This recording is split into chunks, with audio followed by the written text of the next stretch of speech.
Usa ka empleyado sa Land Transportation Office kun LTO dinhi sa Sugbo ang nag-viral sa social media gumikan sa matinud-anon niyang serbisyo nga adunay pakapin nga pahiyom. Gikatakda siyang pasidunggan sa maong ahensya. Ani ang report ni Alan Domingo.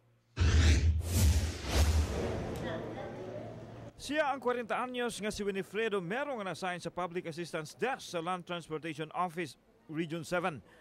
Halos tanang mga tao nga adunay transaksyon sa ilang ahensya moagi kaniya kinsa magpakisayod sa mga kinahanglang impormasyon. Gawa sa mga mapunseso nga mga tao, igang og init ang ilang nahimutangan.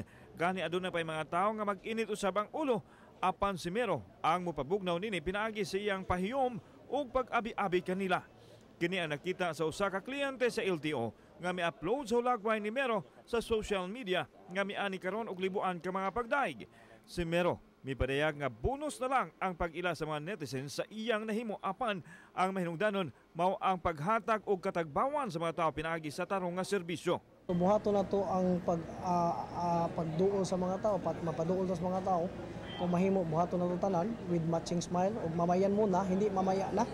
So wag tangon ta ng batasan na to nga magsigitag selfie, wag tangon pa sa magsigitag text while nata sa bawo kun dili tanan entertain na to para ang tanan mga tao dili maglago sa gobyerno. Unom pa lang kabulan nga nagtrabaho si Mero sa LTO 7. Kutob sa mga tao nga iyang maabi-abi, muday gyud sa iyang teras. Mo man ni makapag-good vibe sa tao, good kanang maskin init ba pero ug mayo ka og treat okay ra sad. Samtang gihulagway ni LTO 7 Director Arnel Tansingco nga ang maayong binuhatan ni Mero, naghatag usab og maayong dungog sa LTO.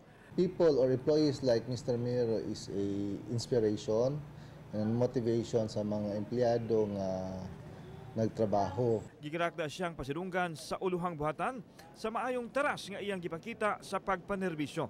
Si Mero nagtubo isip public servant sa wa pa siya sa LTO diin nahimo siya kaniadto nga konsehal sa barangay diin iyang nagamit ang kinaiya pagpakigsandurot sa mga tao. Pan-reading daw sa post sa Top Gear, si Assistant Secretary Bobet Cabrera issued directive to him to get the name and the office para may siya commendation. Alan Domingo, Balitang Bisdak.